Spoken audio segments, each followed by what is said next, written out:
Salut à tous et bienvenue pour une petite vidéo concernant aujourd'hui, c'est pas une présentation d'armes, mais c'est pour parler d'un calibre en particulier. Plusieurs questions m'ont été posées et donc je vais essayer d'y répondre le plus simplement possible. Et donc cette vidéo va concerner aujourd'hui le calibre 45. Dans les choix des calibres, souvent des tireurs se demandent quel est l'avantage, quels sont les inconvénients ou les avantages, en particulier du calibre 45 par rapport notamment au 9 mm. Le 45 ACP, on va parler du 45 ACP aujourd'hui. À l'origine, le 45 ACP est une cartouche qui a été faite pour être tirée dans un pistolet, dans un pistolet semi-automatique. Nous allons voir qu'on peut également tirer ce type de cartouche dans des revolvers. Donc le 45 ACP, c'est une cartouche, c'est un calibre qui est assez ancien, qui est très performant et assez répandu également. Donc pour faire la petite comparaison avec une cartouche de 9 mm, vous pouvez voir qu'il y a quand même une belle différence au niveau de la taille de la cartouche. Il faut savoir que, également pour l'ogive, souvent une ogive de 9 mm se situe aux alentours entre 115 et 124 grains, d'accord. Concernant le 45, on est plutôt dans du 230, quasiment le double. La masse de l'ogive est 2 fois supérieure à celle du 9 mm.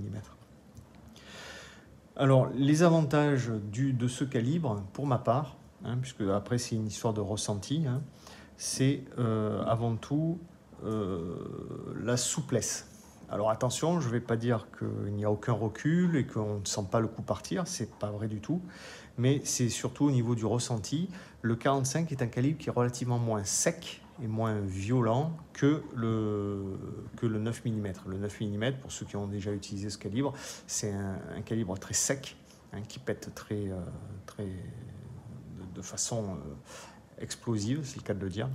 Le 45, quant à lui, est un calibre plus souple, plus rond, donc très agréable.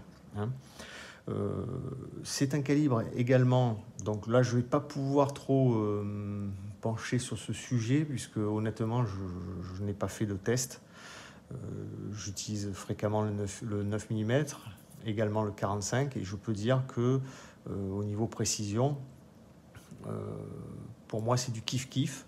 Certains diront que le 45 est même supérieur au 9 mm au niveau de la précision. Certainement un rapport du poids de l'ogive et de sa vitesse qui permet peut-être d'obtenir une précision accrue. Donc perso, au niveau des cartons, c'est relativement similaire, sachant que à chaque fois j'utilise des armes différentes. J'ai pas les mêmes armes en 45 et en 9 mm. Alors il n'est pas évident d'aussi, parce que d'une arme à l'autre, la prise en main est différente, donc on est parfois plus à l'aise avec une arme. Donc pour peu qu'elle soit en 9 mm, je vais tirer peut-être un peu mieux qu'avec une arme différente en 45. Chose que je pourrais faire également dans l'autre sens. Si l'arme en 45 avait une meilleure prise en main et dans laquelle je me sente un petit peu mieux, je pourrais faire certainement de meilleurs résultats qu'avec une arme en 9 mm avec laquelle je suis mal à l'aise. Donc pour imager le 45, il faut savoir aussi que beaucoup de personnes se tendent vers ce calibre. Pourquoi? Puisque c'est un calibre utilisé dans des armes mythiques. Et donc on va commencer par, forcément, quand on dit 45, on parle du 1911. Voilà, on vérifie que l'arme est vide. Et donc le 1911, c'est une arme mythique, et souvent d'ailleurs, au lieu de dire un Colt 1911, on dit un Colt 45 ou un 45 tout court. Donc là, en l'occurrence, il s'agit d'un Smith & Wesson, donc ce n'est pas un Colt, un Smith & Wesson E-Series, que je vous avais fait d'ailleurs une petite vidéo de présentation. Donc il s'agit du modèle E-Series TA, TA pour Tactical, Tactical, donc la présence d'un rail Picatinny sur la carcasse. Donc je ne vais pas revenir sur la présentation de l'arme, puisque je l'ai déjà fait dans une autre vidéo. Mais tout ça pour dire que tirer avec une arme comme ceci, qui est relativement massive, lourde, tout acier, en calibre 45, c'est un vrai plaisir. Parce qu'on a du poids dans la main, donc ça limite le relèvement de l'arme. Et la prise en main, pour ceux qui n'ont jamais encore testé le 1911, je vous invite à le faire. Il y a une pente de crosse, une prise en main qui est extraordinaire. Sachant que tout ceci est dû également à la finesse de l'arme. Hein. Donc c'est une arme, vous voyez, qui est relativement fine et donc qui lui donne une prise en main incroyable.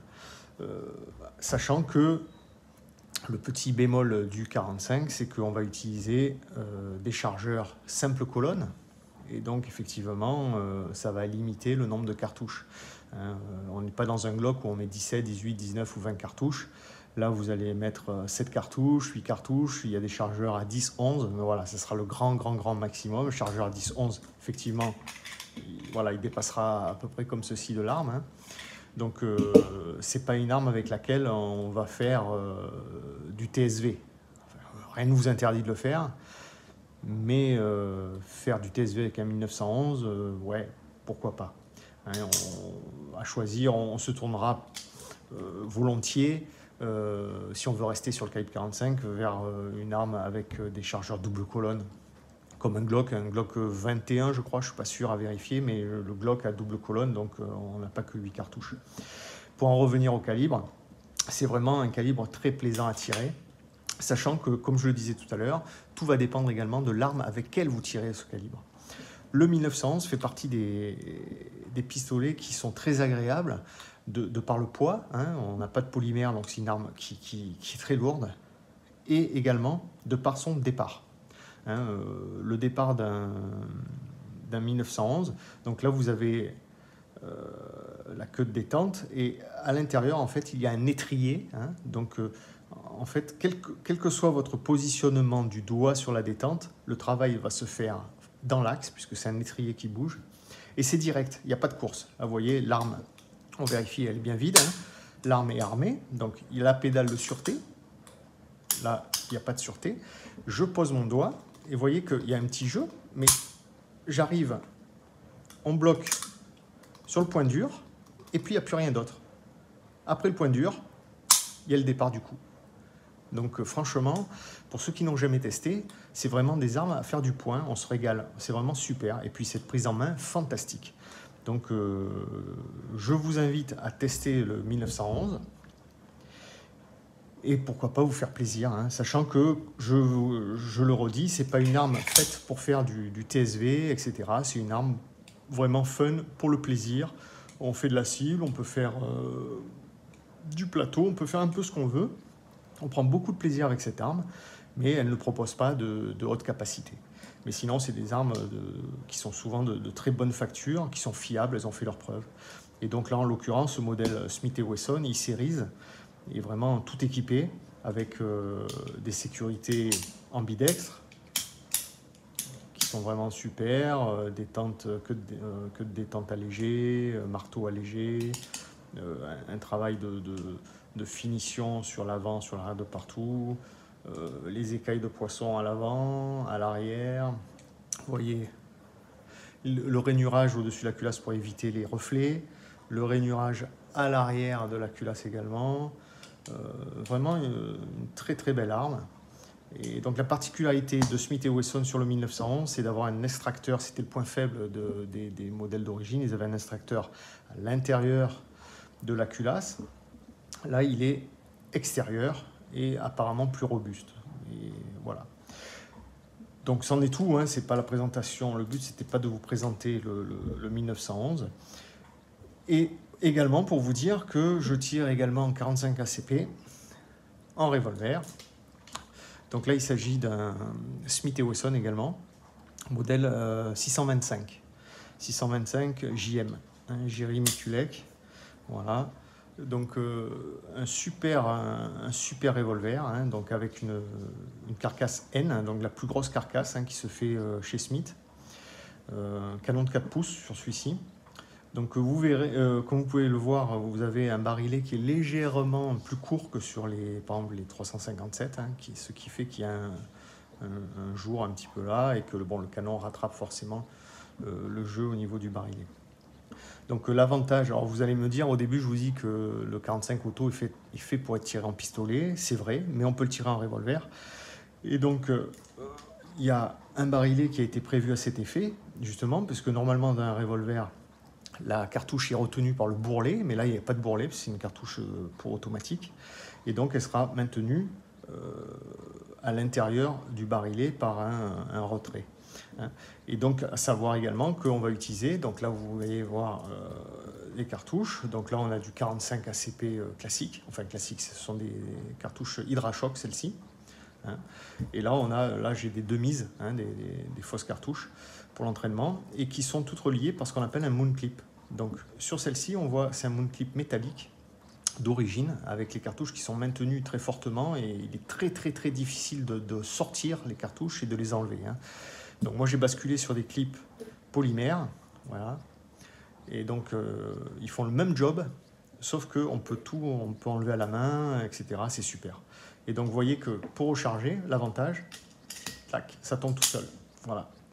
Vous venez de tirer vos 6 coups, clac, et clac. Ça prend, c'est très rapide. Vous voyez, là je suis même pas en face du revolver, et clac, ça rentre tout seul. Donc là par contre on peut faire du TSV avec, dans la catégorie revolver bien évidemment, et donc le gros avantage c'est l'utilisation de clips. Il est évident qu'en TSV on ne va pas mettre cartouche après cartouche, donc sur les revolvers classiques on utilise des speed loaders ou des jet loaders, et là on a le moon clip qui est encore plus rapide. Voilà.